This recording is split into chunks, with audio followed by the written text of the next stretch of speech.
네, 시작해 보도록 하겠습니다. 제가 몇 가지 퀴즈를 준비했습니다. 네, 로마와 관련해서 퀴즈를 제일 많이 맞추시는 분은 뒤에 가서 이제 포도를 한 송이 더 드시는 걸로. OX 퀴즈입니다. 이게 콜로세움인데요. 콜로세움에서 배를 띄울 수 있다. OX. 속으로만 체크해 보세요. 그래서 내가 몇 개를 맞추는지 한번 보시는 겁니다. 정답은 네, 배를 띄울 수 있다. 물을 채워서 해상 전투를 이렇게 재현해 가지고 공연 비슷하게 해서 로마 시민들이 그거를 이제 관람할 수 있도록, 그래서 해상 전투에서 승리한 거 이런 것들을 이제 시연할 수 있는 그런 장치가 잘 돼 있다고 합니다. 두 번째 질문입니다. 이것은 전쟁의 승리를 기념하기 위해서 세운 기념문이다. OX. 너무 쉽죠? 그죠? 너무 쉬워요. 이거는 정답은 수로죠, 수로. 전쟁을 승리 기념하는 그런 게 아니고 로마 시내로 들어오는 물줄기. 그래서 식수를 공급하는 수로입니다. 그래서 멀리 있는 높은 강에서부터 그 줄기를 타고 와가지고 여기 지금 맨 위에 이쪽으로 지금 물이 흘러오고 있는 거예요. 그래서 이제 가옥으로 들어갈 수 있도록 하는 거래요. 그래서 상당히 먼 거리에서부터 강에서부터 이 수로를 만들어서 로마 시내까지 이렇게 들어오는 거죠. 뭐 지금의 고속철도 막 높은 산들을 통과해가지고 다니는 고속철도 그런 느낌이죠. 저것이 이제 도심 한가운데를 관통해가지고 이렇게 로마 시내까지. 로마가 얼마나 문명이 발전을 했었는지를 잘 알 수 있는 그런 대목들이죠. 이 콜로세움도 이 수로가 이 짓기 이전부터 그 밑에 아주 완벽하게 물이 들어오고 빠져나갈 수 있는 그런 장치를 밑에 다 그거를 구조를 그렇게 해놨더라고요. 그러니까 물 빠져나갈 수 있는 통로길을 아주 동그랗게 해가지고 타원형으로 해서 들어오는 물, 나가는 물 이런 것들이 아예 밑에 기초 공사부터 그거를 그렇게 해놨더라고요. 그러니까 기술이 상당히 발전한 거죠. 세 번째, 고대 로마 사람들이 사용한 언어는 헬라어이다. OX. 지금 점수 체크하고 있습니까? 네. 이게 60점 밑으로는 꽈락이에요. 다시 해주셔야 돼요. 네. 고대 로마 사람들이 사용한 언어는 헬라어다. OX. 네. 공개합니다. 정답은 라틴어입니다. 그러니까 헬라어가 아니고 주 언어는 라틴어죠. 헬라어는 그러면은 헬라 시대 때, 헬라 제국 시대 때 사용한 언어죠. 그러니까 로마 제국은 헬라 제국이 무너진 다음에 이제 로마 제국이 나오죠. 그러니까 헬라어는 헬라 제국 때 사용한 언어, 로마 제국 때는 라틴어를 사용했어요. 뭐 말할 때도 라틴어로 하고 글 쓸 때도 라틴어로 하고 그랬어요. 이거는 뭐 지도가 좀 흐릿한데요. 로마 이탈리아 반도예요. 반도에 이렇게 빨간색으로 실선으로 그어져 있는 부분이 모든 길은 로마로 통한다라고 하는 이제 로마의 그 군사 도로예요. 로마의 반도 안에 있는 군사 도로인데 그 도로의 이름이 있어요. 그 도로의 이름은 비아 이그나티아이다. OX. 이걸 어떻게 알아? 우리나라 경부고속도로 이름도 잘 모르는데. 그죠? 하여튼 OX니까요. 50%입니다. OX. 정답은 땡입니다. 이 길의 이름은 아피아가도예요. 로마 반도 안에 있는 이 길은 아피아가도예요. 그래서 이 로마에는 고대부터 7개의 도시가 있었어요. 산 등성이에 보통 이제 고대 도시는 산 등성이에 생기는데 그 산 봉우리에 7개 가장 유명한 도시가 있었는데 그 도시를 쭉 이어지는 그 길이 아피아가도라고 하는 거죠. 그래서 사도행전에서 이제 바울이 그 로마에 들어가게 될 때 이 길이 이제 나오기도 하죠. 그럼 비아 이그나티아 이거는 마게도냐 그리고 빌립보 데살로니아 고린도 뭐 이쪽 지역에 있는 그 길이죠. 여기에서 이쪽으로 넘어가면 바로 거기 마게도냐거든요. 배 타고 넘어가서 여기서부터 비아 이그나티아가 연결이 쭉 돼 있어요. 그래서 이제 수리아, 예루살렘까지 그냥 곧바로 갈 수 있도록 거의 고속도로와 같은 역할을 하죠. 그 길을 보면은 도로가 지금도 있는데 그 도로가 마차들이 하도 많이 달려서 그 돌들이 다 파여가지고 마차 자국이 다 날 정도로 깊이 파여서 그렇게 돼 있어요. 그러니까 이게 도로를 얼마나 견고하게 만들었으면 마차들이 그렇게 다녀도 도로가 파일 정도로, 돌이 파일 정도로. 그래서 그 공사하는 것들을 보면은 몇 층으로 깔아서 이만큼 깊이 파서 맨 밑에 모래를 깔고 그리고 나무 조각 넣고 뭐 큰 돌 넣고 또 모래 깔고 이렇게 해가지고 한 3m, 4m의 높이로 그런 공사들을 해요. 그렇게 하니까 이제 수천 년이 지나가도 지금도 이런 도로들이 계속해서 있었던 거죠. 바울은 이 길을 통해서 계속해서 이제 복음을 전했어요.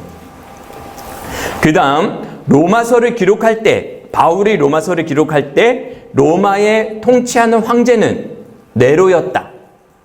OX. 네, 로마서를 기록할 시점에 바울이 로마서를 기록할 때 로마의 황제는 네로 황제였다. OX. 정답을 공개합니다. 정답은 네, 네로 황제가 맞습니다. 네로 황제가 통치하고 있을 때 바울은 로마서를 썼어요. 예. 네로는 박해하는 사람으로 유명한데요. 근데 이제 지금 로마서를 쓰고 있을 때는 이렇게 조금 이제 박해까지 가고 있는 상황은 아니에요. 그래서 64년, 본격적인 박해는 AD 64년부터 보통 본격적으로 이제 극악한 박해가 시작되어지는데요. 그렇지만, 박해가 있기 전에 64년, 그 이전, 훨씬 이전부터, 한 10년 전부터 네로는 어린 나이에 황제로 등극해 있었어요. 그 다음, 바울이 로마서를 기록할 때, 로마 반도 전체 안에, 로마에 살고 있는 사람의 인구의 수는, 이거는, 주관식입니다. 주관식. 네, 객관식? 객관식, 그래요. 객관식. 주관식 부분 너무 어렵죠. 객관식 1번. 50만 명. 2번. 80만 명. 3번. 100만 명. 4번. 200만 명. 5번. 500만 명. 50, 80, 100, 200, 500. 찍으세요. 예, 1번 손 들으세요. 50만 명 정도 됐다. 없군요. 2번, 80만 명 정도 됐다. 예, 2분, 3분, 예. 3번, 100만 명은 됐다. 4번, 200만 명은 돼야지. 로마인데. 5번, 500만 명, 예. 정답을 공개하겠습니다. 학자들마다 견해가 조금씩 다른데요. 작게 보는 학자들은 200만 명. 저도 놀랐어요. 저도 이것이 뭐 100만 명 정도로 볼 줄 알았어요. 그런데 그 세금 낸 기록들이 있대요. 시민들만 세금을 내는데요. 그 세금을 내는 호구조사, 그것이 이제 연도마다 쭉 있어요. 그런데 신약 시대로 넘어오면서부터 기하급수적으로 100만 명 단위로 넘어가요. 그래서 BC 7세기, BC 한 50년, 이렇게 될 때는 40만 명, 50만 명 이래요. 근데 AD로 넘어가면서부터는 거의 100만 명 되고, 200만 명, 400만 명. 그래서 47년, 그 제가 본 책의 기록에 의하면 47년에 590만 명이었어요. 590만 명. 근데 바울이 로마서를 쓸 때는 그때보다도 약 10년 정도가 뒤인 56년, 57년 이 정도거든요. 그러니까 600만 명 가까이가 된다고 보는 거죠. 또 이제 많이 보는 사람들이 그렇고 최소로 적게 보는 사람들조차도 로마의 인구는 200만 명이 넘었다. 그래요. 그래서 로마에서는 많은 복지 혜택이 있어서 가난한 자들이 다 로마로 갔대요. 예, 그래서 가난한 자들에게 먹을 것을 무상으로 주는 그런 시스템도 잘 돼 있었고 그렇다고 해요. 그래서 로마에서 사람들이 적게 보는 사람들만 해도 200만 명 학자들이 많게 보는 600만 명 가까이가. 예, 광주 인구는 몇 명이죠? 150만 명. 예, 광주도 로마에 비교가 안 되죠. 예. 예, 그 당시에 로마 제국은 세계에서 가장 문명이나 뭐 경제적이거나 모든 것이 지식이나 이런 것들이 문화적으로 가장 발전한 곳이기 때문에 모일 수 있는 모든 사람들이 아마 그쪽으로 모여서 살지 않았을까 그렇게 생각해 봅니다. 그때는 더 그 산화 제한이나 이런 것들이 없으니까 아이들도 쑥쑥 잘 낳고 그러니까 더 많이 사람들이 살고 그랬을 수 있을 것 같아요. 마지막 문제입니다. 로마서와 제일 깊게 연관되어 있는 황제. 예, 이거 어떻게 알아? 로마서에 이 황제 이름이 나오는 것도 아니고, 예, 그냥 하는 겁니다. 그냥 따라오시면 돼요. 로마서에서 제일 깊게 연관되어 있는 황제는 누굴까요? 첫 번째는 안 보이죠? 이 사람이 줄리어스 시저예요. 예, 황제로 오기 이제 마지막에 있던 집정관 뭐 이런 하여튼 그런 시저. 그 다음에 저기 아우구스투스 맨 오른쪽에 아우구스투스. 그 다음에 클라우디오. 그 다음에 네로. 누굴까요? 1번, 2번, 3번, 4번. 로마서와 직접적으로 아주 연관이 깊은 로마의 황제는 4번. 네? 1, 2, 3, 4. 다 투표하셨습니까? 정답을 공개합니다. 네, 2번입니다. 2번. 실제로 통치하던 바울이 로마서를 쓸 때는 누가 했다고요? 네로. 3번이 했는데요. 네로 직전의 황제가 누구냐면 클라우디오예요. 그러면 클라우디오가 몇 년에 죽냐? 54년에 죽어요. 그리고 54년에 죽고 클라우디오의 양 아들이었던 네로가 이제 그 다음 황제가 돼요. 그때 이제 어머니의 어머니의 잔머리를 잘 굴려가지고 양자인데도 불구하고 친아들을 제끼고 아들이 돼요. 아들이 된 다음에 네로가 아들이 된 다음에 친아들도 죽이고 이제 그렇게 독살해서 죽이고 뭐 이렇게 하면서 나중에 네로가 자기 어머니도 죽이고 자기 형제들도 죽이고 이렇게 하죠. 예, 그런데 아직 어릴 때는 그렇게 하지 않아요. 한 10년 정도 지나니까 한 30살 넘어갈 쯤 돼서가 64세 정도, 64년 정도가 한 30살 조금 넘은 나이예요. 그러니까 한 20대쯤에 황제가 등극해서 한 10년 정도가 지나는 거죠.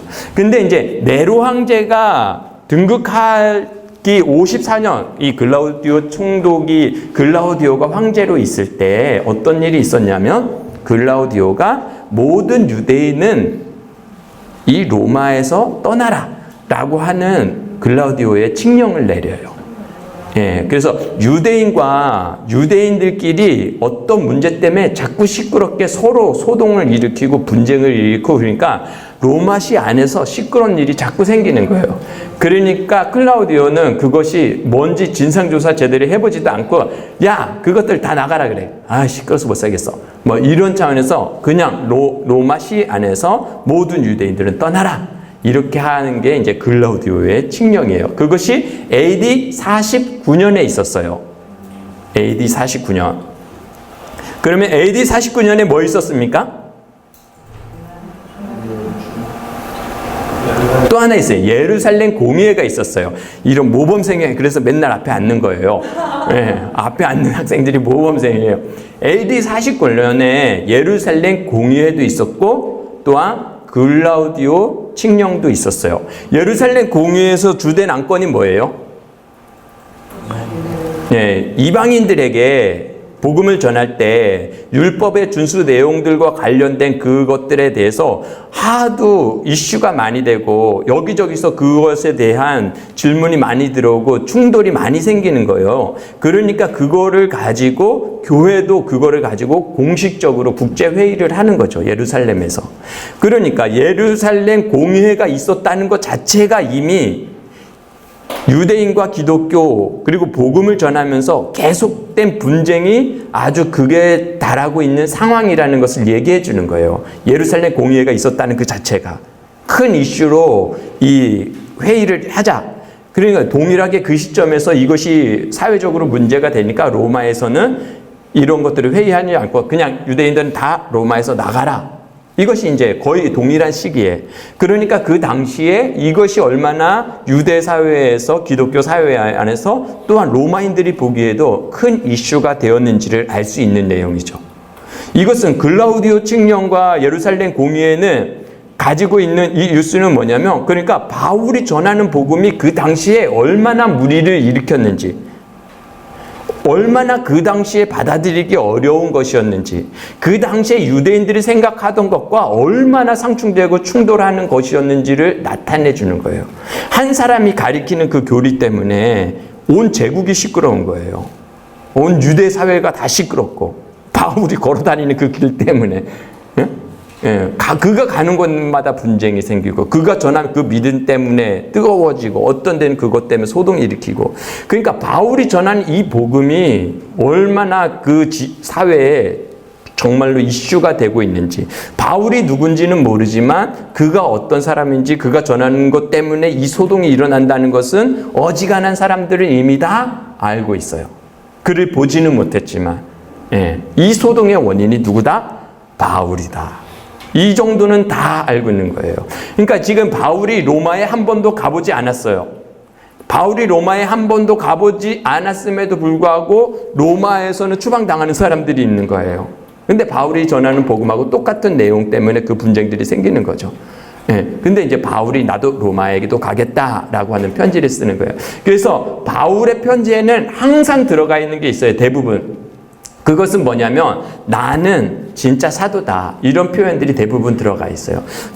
특정 자기하고 자기의 제자, 자기의 신앙의 아주 동역자, 이런 사람들에게 쓰는 목회서신, 이런 부분들에는 그런 것이 조금 적지만, 대부분의 바울 서신에서는 자기가 진짜 하나님의 복음을 전하는 자고 내 복음은 진짜다라고 하는 그런 것들이 아주 많이 녹아 들어가 있어요. 그것은 그만큼 그 당시에 이것이 큰 문제가 됐고 이슈가 됐다는 거, 그리고 다른 사람은 이런 얘기를 별로 하고 있지 않다는 거. 그래서 이제 바울이 전하는 이 복음은, 그런데 2000년 후에 우리는 바울이 전한 복음을 믿지 않는 사람이 아무도 없어요. 그리고 바울이 전한 복음보다 조금 다른 거를 전하면 우리가 이제 그 사람을 이상하게 보죠. 그죠? 이 시대에는 예수 그리스도를 믿음으로 말미암아 의롭게 되는 거, 그거 말고 다르게 의롭게 될 수 있는 길이 있다고 얘기하는 그 사람을 향해서 우리는 손가락질하고 도둑이라고 그러고 이단이라고 하죠. 근데 그 당시에는 바울이 그런 사람이었어. 그 당시에는. 이제는 너무나, 그렇기 때문에 우리가 로마서나 바울이 쓴 편지들을 읽을 때 뭐 이렇게 충격으로 와닿을 게 없어요. 도전으로 와닿을 게 없어요. 부닥침으로 다가올 게 없죠. 왜? 그의 복음을, 그가 쓴 그 복음을 나는 그대로 받아들이고, 그거 외에는 다른 것이 없으면 우리는 너무나 잘 아니까. 근데 원독자들, 이 로마서가 쓰여질 때, 바울이 편지를 쓸 때마다 그 사람들은 그렇지 않았어요. 처음 듣보잡이라고 들어봤어요? 들어보지도 보지도 한 번도 경험해보지 못한 이야기, 들어보지 못한 얘기, 어떻게 그렇게 있어? 어떻게 할례를 받지 않아도 하나님의 백성이 될 수가 있어? 창세기에서 출애굽기 모세가 분명히 얘기하고 있는 그 명령을 대놓고 다르게 얘기하고 있는 거잖아요. 그러니까 그 당시에는 바울이 전하는 복음이 얼마나 충격적이었는지. 근데 다른 사람들이 바울이 전하는 복음을 그것 때문에 문제된다는 얘기는 듣는데, 직접 그가 어떤 복음을 전하는지는 들어본 사람이 많지 않아요. 그죠? 바울이라는 사람에 대해서 소문은 많이 들어봤어요. 근데 그를 대면해서 그의 육성으로 혹은 그의 편지로 그의 복음을 직접 들은 사람은 소수일 거예요. 아무리 그가 많이 다녔다고 해도, 무성하게 말은 많지만 그에게 복음을 직접 들은 사람은 소수일 거예요. 로마에서도 그런 사람들이 많았을 거예요. 로마에는 아직 바울이 한 번도 가지 않았으니까요. 그러니까 바울이 전하는 복음이 어떻다 저떻다 하는 얘기는 많이 듣지만, 바울이 직접적으로 자기가 전하는 복음에 대해서 내가 전하는 복음은 이것이야, 그래서 진짜야 라고 하는 이야기를 직접적으로 들어본 적이 아무도 없어요. 그렇기 때문에 이제 바울은 로마에게 이 자기의 복음을 소개하는 차원에서 이렇게 상세하게 디테일하게 쓰고 있는 거죠. 여기 이거 하나 펴놓고 이제 강의를 다 해버렸네요. 예. 이제 이 했던 얘기 이제 가면서 이제 계속 또 나올 겁니다. 그러면 저자는 누구인가? 예수 그리스도의 종 바울, 이렇게 로마서에서 기록하고 있기 때문에 본문을 읽어보면 로마서는 바울이 썼다는 것을 알 수가 있습니다. 맨 마지막 16장 한번 볼까요? 한번 16장 보시죠.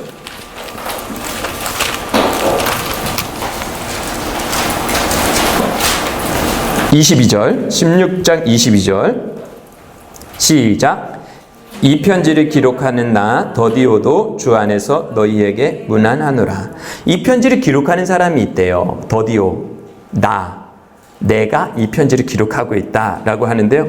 이거는 그 당시에 대부분의 글들을 바울이나 글 쓰는 사람이 직접 글을 쓰기도 하지만 대부분은 말하는 사람, 글 쓰는 사람이, 그거를 가진 사람이 말을 하고 그리고 그거를 받아 적는 사람, 이 대필자가 있었다고 해요.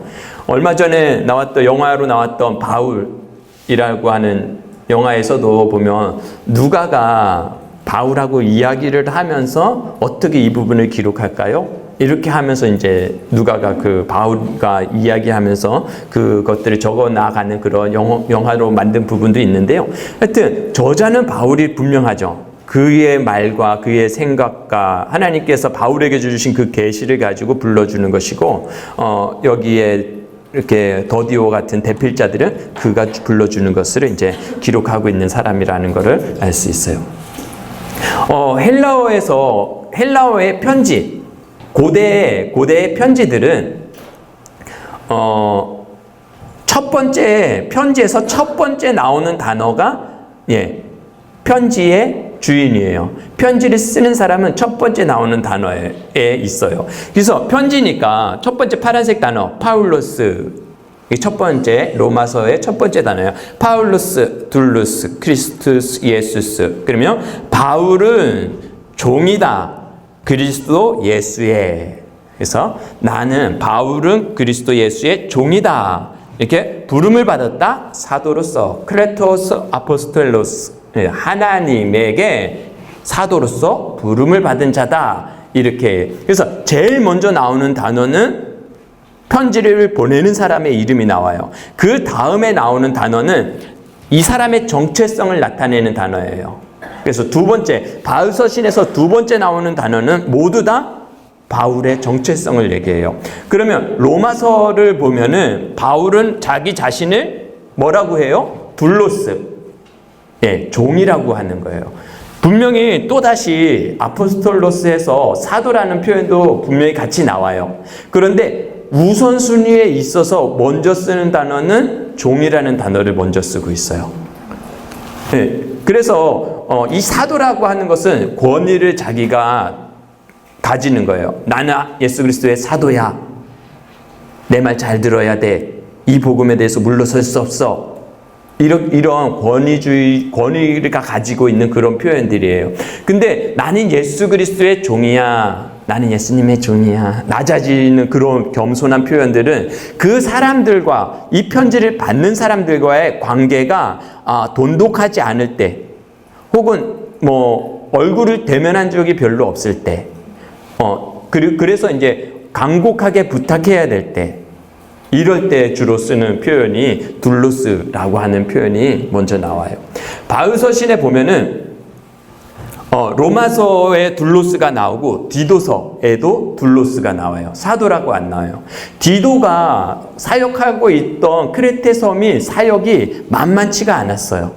되게 어려웠어요. 그래서 바울이 디도를 남겨놓고 떠나면서 안타까운 마음에 목회 서신을 보내면서 디도에게 너가 그곳에서 사역하는 게 얼마나 어려운지 내가 안다. 그러나 우리의 사역이 그것이다. 이런 차원에서 그렇지만 하나님의 교회를 강건하게 세워주기를 바란다. 이런 마음이 담겨 있는 게 아들 디모데를 향한 편지예요. 그러니까 자기 자신을 나는 예수님의 종이야. 너도 예수님의 종이고 우리 종이 다 고생하면서 하는 거지. 이런 느낌이 조금 담겨 있어요. 그래서 내가 목회자로서 얘기하는 거야? 사도로서 얘기하는 거야? 이런 느낌으로 가지 않는 부분이 있어요. 빌레몬서도 그런 부분이죠. 빌레몬서는 바울은 데스모이스 해서 죄수. 나는 죄수야.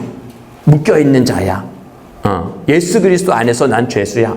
이런 식으로. 왜냐하면 빌레몬서는 감옥에 갇혀서 쓰는 편지거든요. 그래서 종이라고도 안 하고 사도라고도 안 하고 나는 죄수야. 이렇게 표현을 하고 있어요. 빌레몬서의 메시지를 보면 오네시모에게 빌레몬에게 이 오네시모를 좀 용서해 줬으면 좋겠다 라고 하는 청유를 하는 거거든요. 그러니까 받아들여야 되는 일은 아니에요. 오네시모라는 종이 도망한 노예 이렇게 보통 알려져 있어요. 그러니까 도망한 노예는 그 당시에 뭐 주인이 죽여도 돼요. 근데 바울이 이제 그 사회 법을 통념을 어기고 용서해 줘라. 그리고 그가 다시 나에게 와서 나를 섬길 수 있도록 너가 형제 이상으로 그를 대해 주었으면 좋겠다.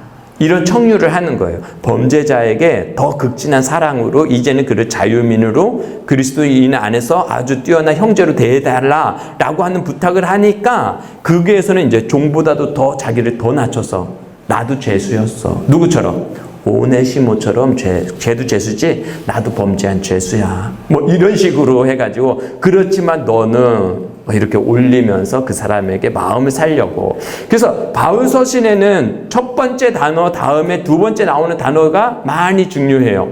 예. 그 다음에 나오는 표현들은 에베소서, 디모전후, 골로새서, 고린도후서 대부분의 단어가 아포스톨로스, 바울 다음에 사도라는 이야기를 해요. 그러니까 로마서에서 바울 다음에 나오고 있는 이 단어 둘로스라고 하는 것은 로마서 전체의 분위기를 결정하는데 아주 중요한 거예요. 로마서 12장 한번 읽어볼까요? 이건 로마서 12장 가서 해야 되는데 지금 하면 할 얘기가 없는데 이러면 안 되는데. 로마서 12장 11절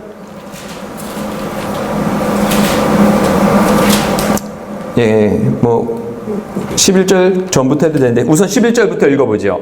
시작. 부지런하여 게으르지 말고 열심을 품고 주를 섬기라. 소망 중에 즐거워하며 환난 중에 참으며 기도에 항상 힘쓰며 성도들의 쓸 것을 공급하며 손대접하기를 힘쓰라. 너희를 박해하는 자를 축복하라. 축복하고 저주하지 말라. 즐거워하는 자들과 함께 즐거워하고 우는 자들과 함께 울라. 뭐 이렇게 해서 쭉 나와요. 도모하라, 화목하라, 화평하라, 갚으라, 원수를 줄이거든 먹이라, 마시게 하라, 쌓아 놓으라, 악에게 지지 말고 손으로 악을 이기라. 이 표현들을 다 보면은 명령어로 돼 있죠. 예, 명령이에요. 그래서 악에게 지지 마라, 용서해라, 사랑해라, 기도해라, 박해자를 축복해라, 저주하지 말라. 이렇게 다 돼 있잖아요. 그런데 실제로 원문을 보면 헬라어를 보면 명령어로 돼 있지 않아요. 예. 그래서 로마서 12장 제가 12장을 처음부터 끝까지 다 봤어요. 원어로. 명령어가 몇 번 나오나? 3번인가 4번밖에 안 나와요. 실제적 명령어는 3번인가 4번밖에 안 나오고 지금 한글 성경에서 표현되어 있는 대부분의 명령식의 표현은 분사예요. 분사. 분사라고 하는 것은 어떤 표현이냐면 명령어는 이거예요. 내가 너희에게 권한다 라고 할 때 이 권한다 이거는 명령어가 아니죠. 그래서 나는 너희에게 권해 이렇게 하는데 그 다음에 분사라고 하는 것은 이렇게 하기를 너희가 축복하기를 저주하지 말기를 이런 식으로 대부분의 명령적 표현들을 분사 구문의 형태로 띠고 하고 있어요. 근데 실제로 명령하고 있는 부분들이 몇 개가 있긴 있어요. 명령어가 3-4개 정도예요. 그것이 이제 축복하라, 축복하라, 저주하지 말라 이런 표현들에 대해서는 강력하게 명령어로 쓰고 있지만 대부분의 것들은 로마서에서 나오는 대부분의 것들은 직접적인 명령보다는 분사 구문의 형태를 띄어서 이렇게 하기를 나는 바래 이렇게 청유형의 형태를 띠고 있어요. 그러니까 이것이 1장 1절에 바울이 자기 자신을 사도로서 권위를 가지고 사용한다 그러면 아마 명령문을 그대로 써도 상관이 없을 거예요. 야고보서는요. 야고보서는 뭐 하라. 명령어가 야고보서에도 상당히 많이 나와요. 근데 야고보는 그 당시에 교회 지도자였어요. 예루살렘에서 그 누구도 다 인정하는 지도자. 예루살렘에서의 수장 야고보. 그 사람이 흩어져 있는 12지파에게 내가 편지를 해. 그러면서 명령을 하는 거예요. 그건 진짜 명령어예요. 왜요? 권위가 있으니까요. 권위를 가지고 하나님의 그 권위를 가지고 교회를 향해서 잘못된 것에 대해서 지적하면서 그것을 바람직하지 않다고 하나님의 권위를 가지고 사용하고 있어요. 근데 로마서는 바울이 아직 대면에서 보지도 못했고 바울에 대해서 어느 정도 오해하는 사람들도 있을 수 있고 문제가 계속해서 발생되고 있기 때문에 바울이 자기 자신을 사도라고 하는 표현도 쓰고 있지만 먼저는 종이라고 하면서 명령어보다는 청유형으로 권면하기를 이렇게 하기를 이라는 표현들이 더 많이 사용되어지고 있다는 거예요. 그래서 바울의 마음이 로마서를 글을 쓸 때 이것이 고자세가 아니라는 걸 알 수 있어요. 딱딱한 자세, 그들을 향해서 막 이렇게 막 까고 이러려고 하는 목적이 전혀 없다는 것들을 알 수 있어요. 근데 어떤 본문에 가면은 그런 느낌을 받을 수가 있어요. 어떤 본문에 가면은 바울이 이거 너무 고자세로 하는 거 아니야? 예를 들면 모든 사람이 죄인이야. 너희도 죄인이고 너희들도 죄인이고 니들도 죄졌지 너희도 죄졌지 뭐 메시지적으로는 그런 표현이 나와요. 앞에 부분은. 근데 그건 어쩔 수가 없는 거예요. 이건 복음이니까. 주님께서 그렇게 말하는 거니까. 왜냐하면 그 다음에 그래야지 우리에게 예수 그리스도가 필요하니까. 우리가 얼마나 비참하고 우리가 얼마나 죄인인지를 드러내야 되는 상황이기 때문에. 그렇기 때문에 본질을 얘기하는 것이지 그들을 책망하거나 뭐 이런 좀 고자세로 다가가고 있는 그런 표현들이 아니에요. 정말로 하나님의 은혜가 우리에게 필요하다는 그런 입장이죠. 그래서 로마서는 대부분 바울이 정말로 낮아짐으로 청유함으로 부탁함으로 또한 자기의 마음을 설득하는 그런 마음으로 로마서를 쓰고 있다는 것들을 알 수 있어요. 야, 이러다가는 한 일주일 강의도 해야 될 것 같아요. 빨리 지나가 보도록 하겠습니다. 그러면 언제 기록했는가? 3차 전도 여행 때 고린도에서 3개월 머물 때 그때 합니다. 3차 전도 여행 하면 기억하시나요? 3차 전도 여행 1조가 스키드라마를 했죠. 에베소에서 데메드리오 여기 누가 수염 붙인 사람이 와가지고 바울하고 막 이렇게 연극하다가 에베소에서 2년 몇 개월 있다가 이제 저쪽으로 넘어가면서 고린도에 갔었어요. 고린도에 갔던 거는 뭐 얘기도 별로 안 하는 부분이 있는데요. 고린도에 가서 거기서 3개월 머무는 동안에 이제 거기서 로마를 향해서 편지를 썼다고 알려져 있습니다. 그때 당시가 AD 56년에서 58년 그 사이로 보통 그렇게 알려져 있습니다.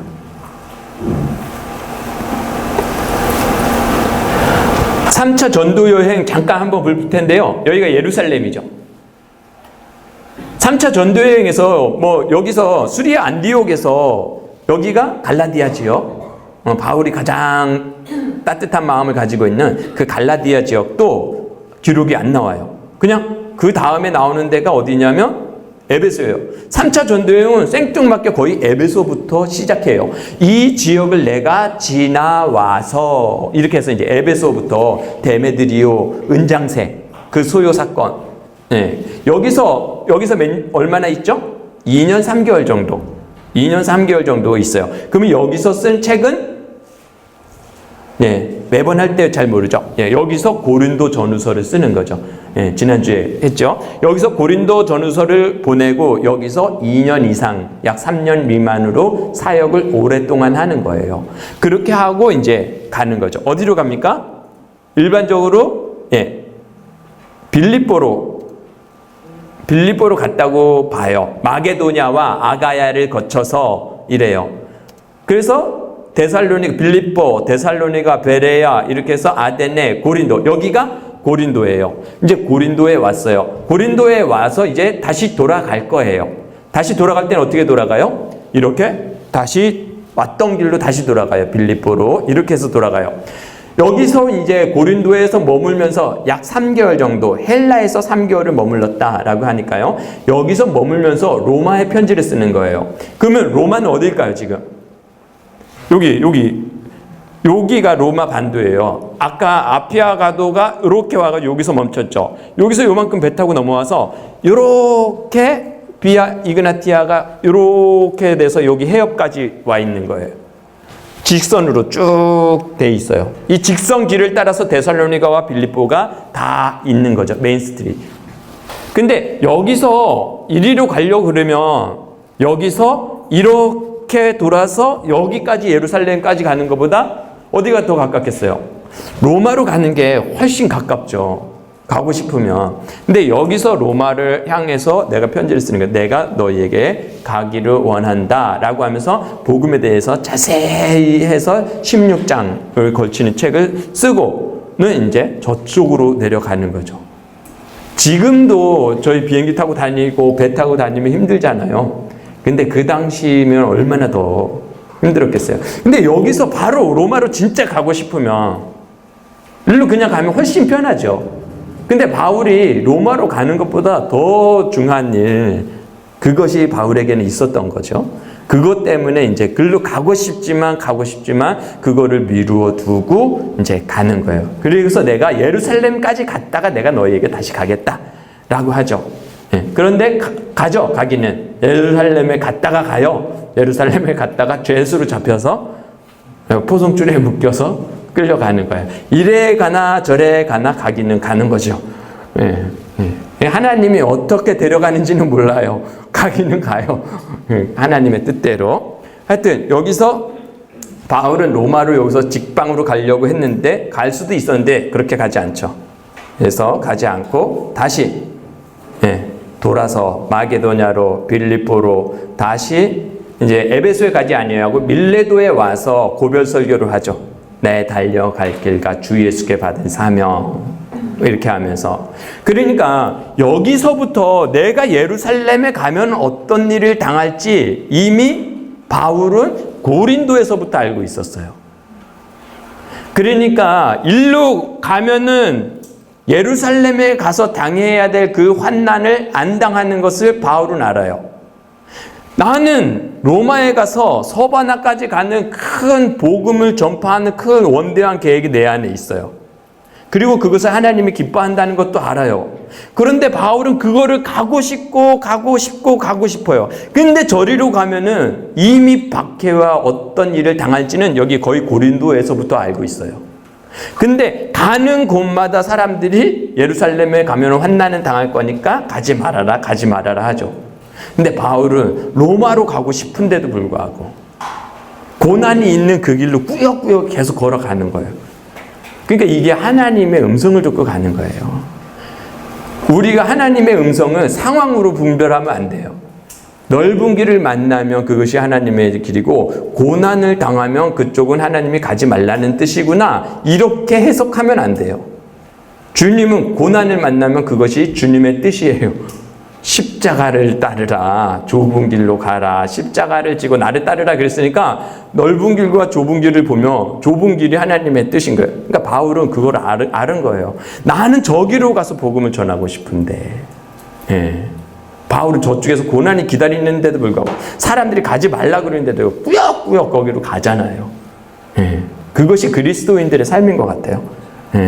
진짜 바울이 얼마나 진짜 하나님 앞에서 사로잡혀서 사는 사람인지 참으로 알 수 있는 그런 부분입니다. 이렇게 가서 이제 결국은 사로잡혀 가죠. 어디서 기록했을까? 고린도에서 기록했습니다. 고린도에서 뭐 이런 거는 넘어가도록 해요. 맨 마지막에 16장에 가보면 바울이 내가 편지를 쓰면서 나와 함께 있는 동역자들도 로마에 있는 너희에게 문안한다 라고 하면서 이 사람들의 이야기를 해요. 근데 이 사람들이 다 고린도에 있는 사람들이에요. 가이오와 에라스도, 베베 뭐 이런 사람들은 다 고린도에 있는 사람이죠. 그러니까 고린도에서 편지를 쓰면서 내가 고린도에 있는 성도들도 너에게 문안한다. 문안하는 대부분의 사람들이 고린도 사람들이라는 걸 알 수 있어요. 그리고 어떤 일부 사본에는 고린도에서 로마로 보내는 서신이라는 것을 추가해 놓은 일부 사본도 있다고 합니다. 뭐 어디서 썼는지는 그다지 중요하지 않고 고린도에서 썼다는 것에 대해서 다른 의견을 가진 사람들은 신학자들도 별로 없어서요.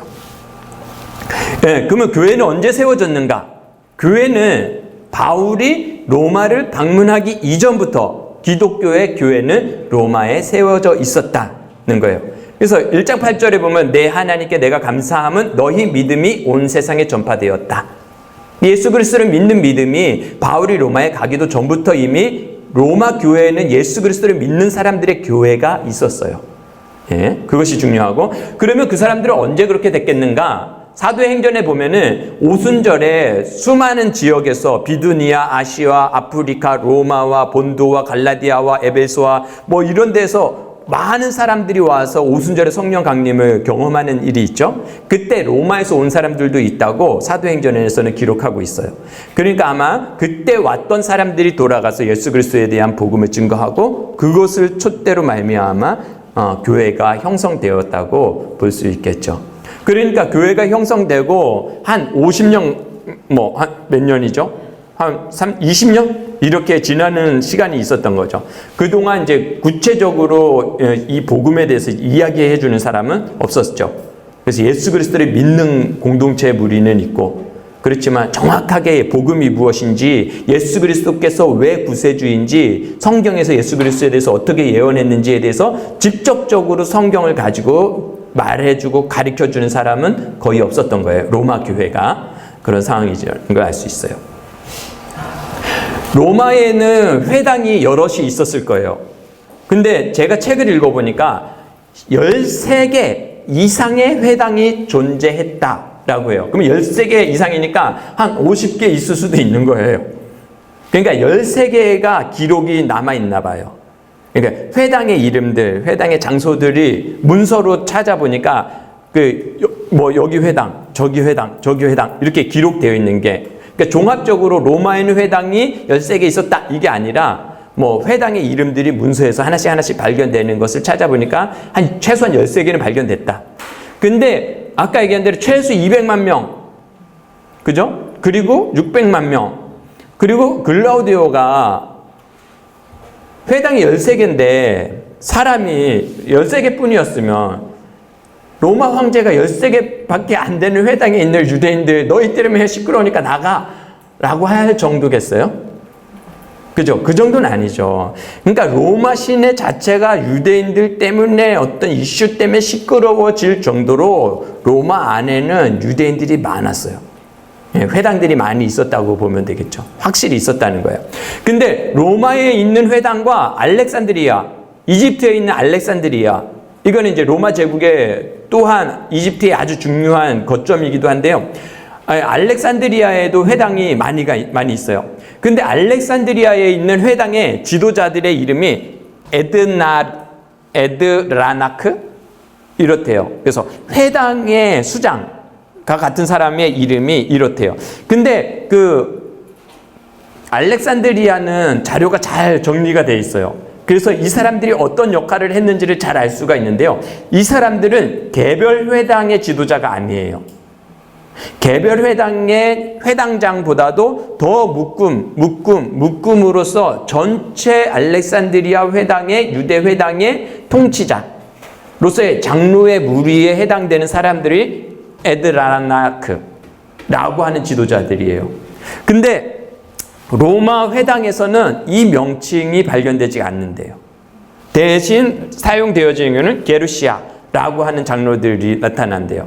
근데 이 게루시아라고 하는 사람들의 문건에서 보면 이 사람들이 가지고 있는 권한은 보통 개별 단위의 회당 안에서의 치리자들로 나타나고 있대요. 그러니까 로마 안에서는 로마시 안에 있는 대부분의 회당을 통합적으로 관리하는 지도 체계를 가지고 있지 않았다는 거예요.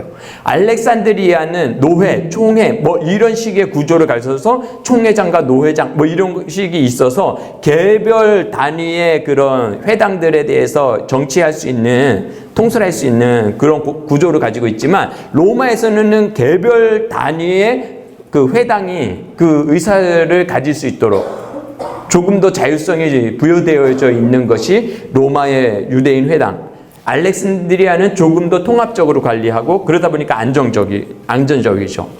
그런데 그러다 보니까 어떤 차이가 있냐면, 예수 그리스도를 믿음으로 말미암아 구원을 받게 되는 그 교리, 바울의 복음이 증거되어질 때 로마 같은 경우는 이 회당에서는 괜찮을 것 같아. 진짜 맞지 이렇게 생각하고, 저 회당에서는 그런가? 그거 조금 더 생각해 봐야 되겠다.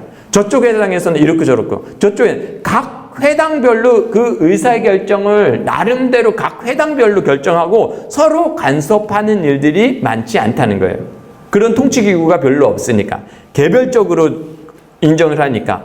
그러니까 서로에 대해서 조금 더 시끄러울 수 있는 여지가 생기는 거죠. 왜 쟤네는 저렇게 하는 거야? 통치권이 가지고 있으면 힘을 사용해서 그렇게 하지 말라 그러면 되잖아요. 근데 통치권은 없는데 그래도 같은 회당인데 쟤네는 그러면 되냐? 저렇게 하면 안 되지. 쟤네는 뭐 이러면서 시끄러울 수 있는 이 여지가 그런 부분. 민주주의가 좀 시끄럽잖아요. 북한은 안 시끄러워요. 김일성, 수령 동지 만세! 민주주의가 좀 시끄러워요. 로마는 이제 공화정 이런 것이 토대가 되어 있으니까 그런 부분들에서 이제 자율의 의지 이런 것들 의사를 반영할 수 있는 것들이 있는 거죠. 그러니까 로마에서는 그런 기독교의 복음, 예수 그리스도의 복음과 유대교의 어떤 충돌들 때문에 조금 더 첨예하게 그것이 표출될 수 있는 그런 문화가 있었던 거죠. 예, 그런 부분들이 있었다는 거예요. 그런데 그러하기 때문에 복음이 어떤 데는 받아들여지기가 너무 쉬운 거예요. 정치적으로 다 같이 안 돼! 이렇게 결정해버리면은 한꺼번에 복음이 퍼져가기가 쉽지가 않잖아요. 그러니까 이게 개별적으로 이것이 존중되어지다 보니까 어떤 데는 강하게 안 받아들이는 데도 있지만 어떤 데는 자발적으로 받아들이는 것들이 많이 허용되었을 것이다. 그래서 로마에서 기독교가 많이 확장될 수 있는 그런 토대가 되는 것이 또한 유대교의 어떤 문화적 그런 부분들이 있는 거죠. 그렇지만 그것 때문에 갈등의 요소는 항상 남아있는 거예요. 그런 상황에서 이제 글라우디오 황제가 49년에 이건 너무 시끄러운 것 같아. 유대인들. 걔네들 이제 다 떠나. 이렇게 해서 이제 사도행전에서 이 글라우디오 칙령을 듣고 떠난 사람이 나오죠. 브루스길라와 아굴라가 고린도에 왔어요. 고린도에 왔을 때 바울이 고린도에 갔을 때 브루스길라와 아굴라를 고린도에서 만나죠. 그래서 그 사람들 유대인들은 다 본토에서 떠나라는 그 칙령 때문에 떠난 거예요. 그래서 이제 거기서 브리스길라와 아굴라와가 로마와 같이 바울과 같이 천막 짓는 작업을 하면서 선교 사역을 같이 하죠. 예, 그때 아마 바울이 로마 교회의 상황을 이 브리스가와 아굴라에게 로마 교회의 상황을 그 교회가 어떤 교회인지 그들이 어떤 복음을 가지고 있는지 그들에게 가리키는 자가 있는지 없는지 또한 분쟁이 어떤지 유대인과의 관계가 어떤지 아마 충분히 동역하면서 브리스길라와 아굴라를 통해서 바울이 로마의 교회의 상황을 전해 들었을 것이다는 거예요. 로마의 역사가가 이것에 대해서 이제 글라우디오 칙령에 대해서 글을 쓴 것이 있는데요. 크레스투스의 선동 때문에 끊임없이 소요를 일으키고 있는 유대인들은 로마에서 나가라. 이렇게 이제 역사학자가 썼어요. 그래서 이 크레스투스가 누구냐? 그 헬라어에서는 크리스토스잖아요. 크리스토스예요. 크리스토스잖아요. 그래서 그 글라우디오가 정확하게 조사를 하지 않았다. 네, 그리스도라고 쓰지 않는 이유는 그거를 정확하게 조사하지 아니하고 그들이 하는 게 다 그렇지 뭐 이렇게 두리뭉실하게 해가지고 유대인들 그놈들 다 안 돼. 이래서 쫓아낸 거죠. 그러니까 여기서 알 수 있는 것이 로마에서 기독교와 유대교가 이렇게 선명하게 선이 그어져 있는 시점은 아니었다는 거예요. 일반 사람들이 보기에 기독교와 유대교의 선이 분명하게 그어져 있는 그런 상황은 아니다. 유대인들 걔네들 안에서 왜 이렇게 지지고 싸우고 난리야. 이렇게 그리스도인지 어떤 사람인지 그런 것을 알지 못하고 그렇게 기록했다라고 하는 거죠. 유대인들이 다 떠났어요. 로마에서. 법령 때문에 유대인들이 다 떠났어요.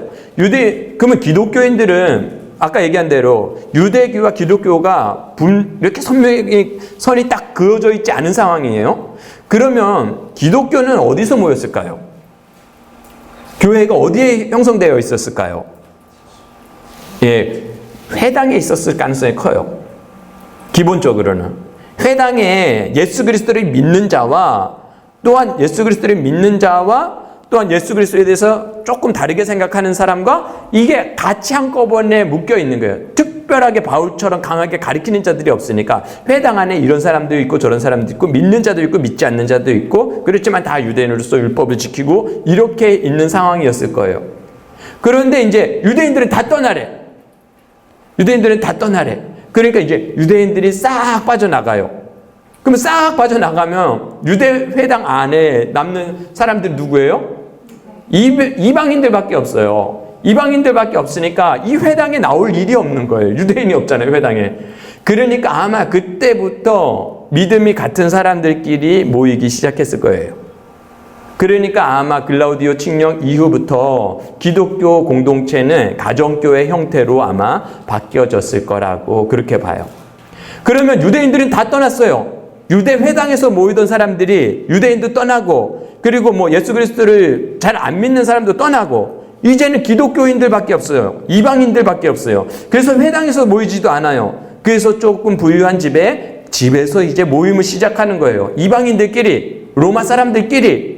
그러니까 먹을 때 뭐 돼지고기를 먹든지 이런 거를 먹어도 누군가가 딴지 거는 사람이 없는 거예요. 예를 들면 어떤 사람이 집에서 먹던 거 맛있는 거 이래가지고 예전에는 돼지고기를 싸가지고 와서 우리 풍성하게 나눠 먹읍시다, 가난한 사람들 위해서 제가 가지고 왔어요. 그러면 저기다가 랍비가 무슨 부정한 것을 돼지고기를 어디 회당에 가지고 들어와가지고 뭐 하는 짓거리야? 이러면은 이방인들이 뭐라 그래요? 깨갱이죠 뭐. 깨갱이에요. 제가 율법을 잘 몰랐어요. 죄송해요 랍비님. 그러면 다음부터 이러면 이렇게 혼났을 것이 훤해요. 근데 이제 유대인들이 다 떠났어요. 근데 모르는 기독교인 이방인이 사랑하는 마음에 정말로 부정한 생선을 잡아가지고 와서 가난한 자들은 나눠 먹으려고 요리를 맛있게 해왔어요. 근데 이방인들이야 다 몰라. 그래서 그걸 맛있게 먹었어. 그렇게 해서 5년 6년이 지났어요. 할례를 안 한 사람이 태반이고, 율법을 모르는 사람이 태반이고, 모세를 모르는 사람이 태반이에요. 근데 글라우디오가 죽었어요. 그 사람이 죽으면 그 칙령도 취소가 되는 경우가 있어요. 그래서 네로가 그 칙령을 집요하게 고집하지 않았어요. 그래서 그냥 유야무야 하면은 유대인들이 돌아올 수 있는 거예요.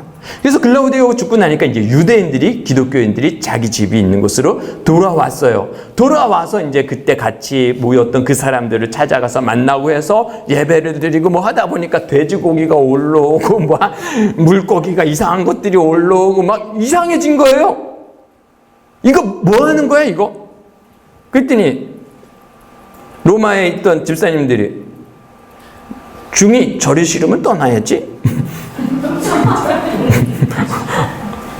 저리 가든가 그러면 다른 데 찾아가시든가. 이건 제 표현이에요. 제 상상한 거예요. 제 연극 잘한다 그랬잖아요. 저 스키 드라마 잘해요. 혼자 뭐 상상의 날개를 펴요. 하여튼 이방인들이 로마인들의 집에서 모이다 보니까 교회의 주도권이 이방인 지도자들에게 어느 정도 힘이 실릴 수밖에 없는 상황이 된 거예요.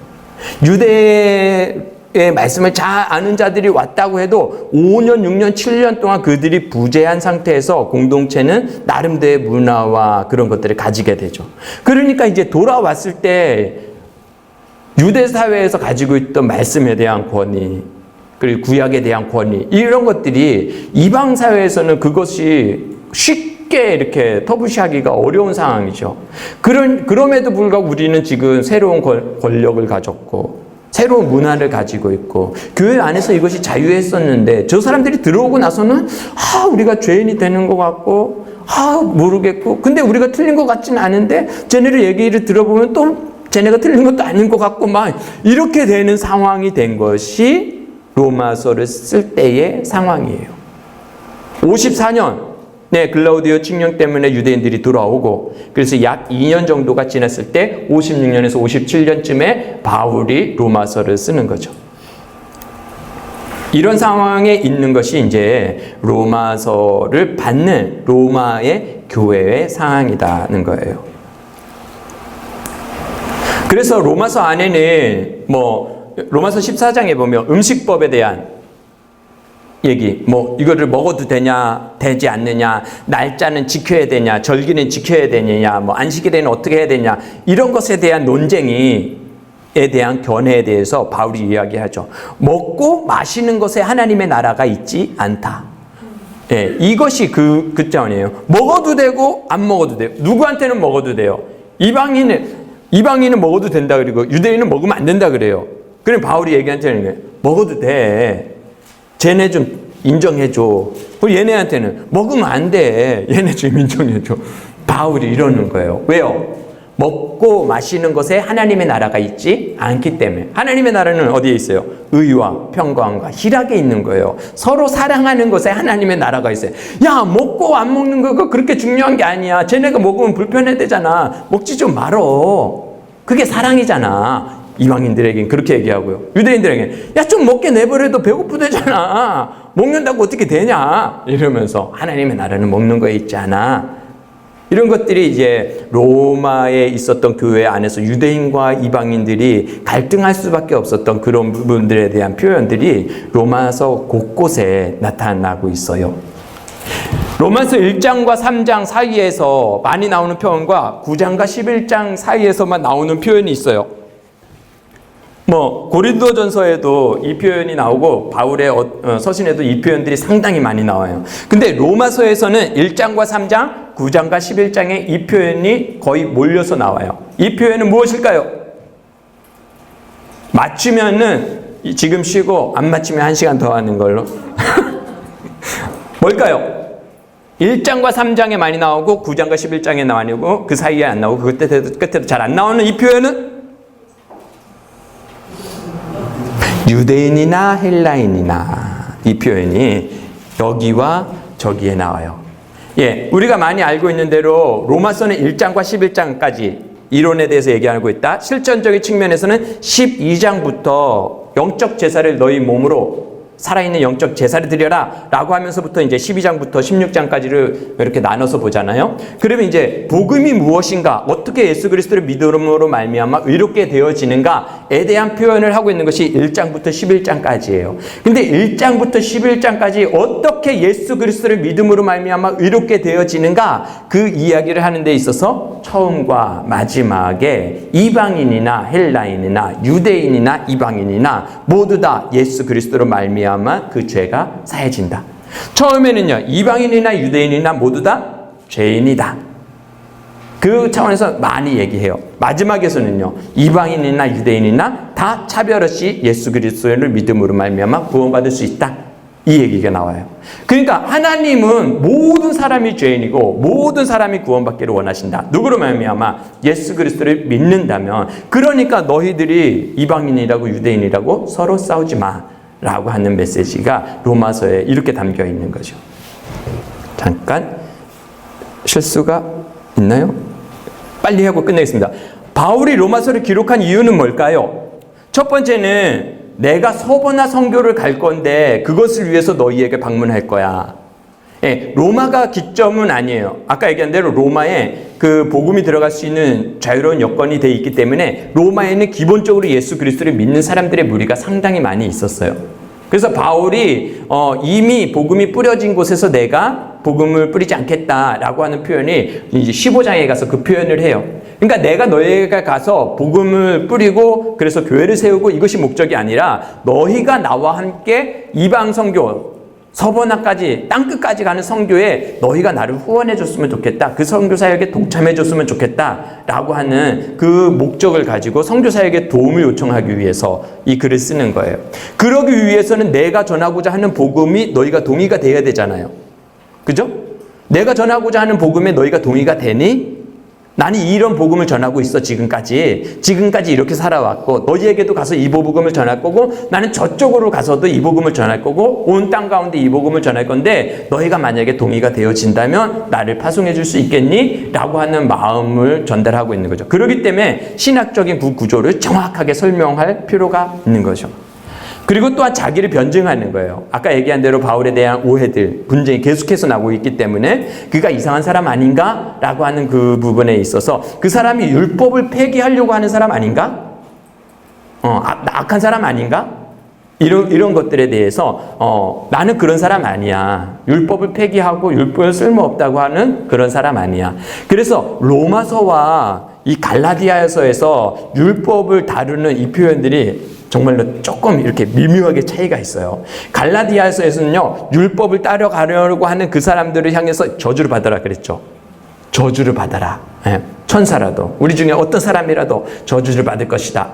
그래서 심지어 그 로마서 4장에 가면은요, 그 사라의 자손 있죠. 사라에게서 난 자손은 약속의 자손. 그리고 여인 하갈에게서 난 자손은 육신에게서 난 자. 그래서 종이죠. 그러니까 사라가 난 아들 이삭이 아들이에요. 그리고 하갈이 낳은 아들은요, 이스마엘이니까 노예잖아요. 종이에요. 종에서 난 자는 종이에요. 그러면서 율법을 거기다 갖다 붙여요. 율법은 곧 하갈이야. 하갈이야. 그래서 율법에서 낳는 자들은 모두 다 뭐야? 종밖에 안 돼. 이렇게 하면서 느낌적으로 율법을 조금 이렇게 폄하하는 것 같은 느낌이 좀 들어요. 왜냐하면 그쪽으로 지금 넘어가 있는 상황이니까, 이단의 가르침에 넘어가 있는 상황이니까 그렇게 하지 말라고 해서 율법에 대해서 조금 더 로마서보다는 좀 더 공격적으로 율법에 대해서 얘기해요. 근데 로마서에서는요, 그런 표현들이 잘 안 나와요. 율법은 종이고 뭐 율법을 하는 자는 뭐 이렇게 되고 이런 식으로 표현 거의 안 해요. 그래서 율법에 대해서 정확하게, 조금 더 정확하게, 그래서 조금 더 이렇게 중립적인 입장에서 그런 표현들을 많이 해요. 그리고 마지막으로 아까 얘기한 대로 로마 공동체가 복음과 율법 사이에서의 어떤 갈등 때문에 그거를 화해시키기 위해서 이 글을, 복음을 정확히 한다면 그런 것들로 싸울 일이 아니다는 것들을 알게 되는 화해의 목적으로 쓰죠. 로마서는 전체적으로 이렇게 두 부분으로 나눌 수 있어요. 복음이란 무엇인가? 그래서 모두 죄인이다. 예수 그리스도로 말미암아 의롭게 된다. 의롭게 된 사람은 예수님을 계속 믿으면서 성화되어져 가야 된다. 마침내 모든 이스라엘과 이방인들이 구원을 받게 되는 그런 날이 있을 것이다 라고 하는 것이 있고요. 마지막에서 영적 예배를 드려라. 그리고 이제 인사하는 그것이 나옵니다. 전반적으로 볼 때 인사와 인사, 그리고 내가 로마를 가고 싶다. 그리고 15장에 가서도 내가 로마를 방문하겠다 해서 로마서 전체의 처음과 끝에 내가 로마를 방문할 거다. 내가 로마를 방문할 거다. 무엇을 위해서? 선교를 위해서, 복음 전파를 위해서 로마를 반드시 갈 거다는 것에 대해서 앞뒤로 이야기하고 있어요. 그러면서 이 복음을 위해서 너희가 나를 파송해 주기를 원한다 라고 해서 구체적으로 명시하고 있어요. 제가 이런 걸 보면서 와인 간사로 살면서 선교에 동참해 달라고 요청하는 것은 부끄러운 일이 아니구나. 선교사들이, 간사들이 나를 후원해 주세요 라고 말하는 것 좀 나 뜨겁거든요. 근데 바울을 보면서 이 사람 뻔뻔하네 좀 그런 생각이 들기도 하면서 이것이 진짜 바울이 그렇게 뻔뻔하게 요청할 수 있는 이유가 무엇일까? 그러니까 알았어요. 자기 일이 아니거든요. 바울은 이것이 자기 일이 아니니까 뻔뻔하게 요구를 하는 거예요. 내 일이 아니니까 요청할 수 있는 거죠. 왜요? 아버지의 일이니까. 바울의 마음은 그렇더라고요. 그래서 내가 그렇게 바울처럼 뻔뻔함이 없다면 내 속마음은 나를 위해서 하고 있는 게 있구나. 그런 생각이 들어요. 그러니까 내가 나 먹고 살려고 후원 요청하는 걸 부끄러워하는 거죠. 근데 바울은 자기를 위해서 후원 요청하는 게 아니라는 게 너무나 확실한 사람이야. 그러니까 대놓고 모든 가르치는 자에게 좋은 것을 함께 해라. 좋은 게 뭐겠어요? 돈이죠. 마음이고 시간이고 그렇지만 네가 가장 좋은 건 뭐야? 나에게 줘. 이거예요. 시간이면 시간, 기도면 기도, 물질이면 물질. 왜? 이것이 하나님의 나라니까. 하나님 나라의 재물을 쌓아두라. 바울은 자기 일을 위해서 하지 않았기 때문에 교회마다 이것을 강권적으로 부탁할 수 있었던 것 같아요. 왜? 나는 복음을 위해서 사는 사람이기 때문에 이렇게 얘기하죠.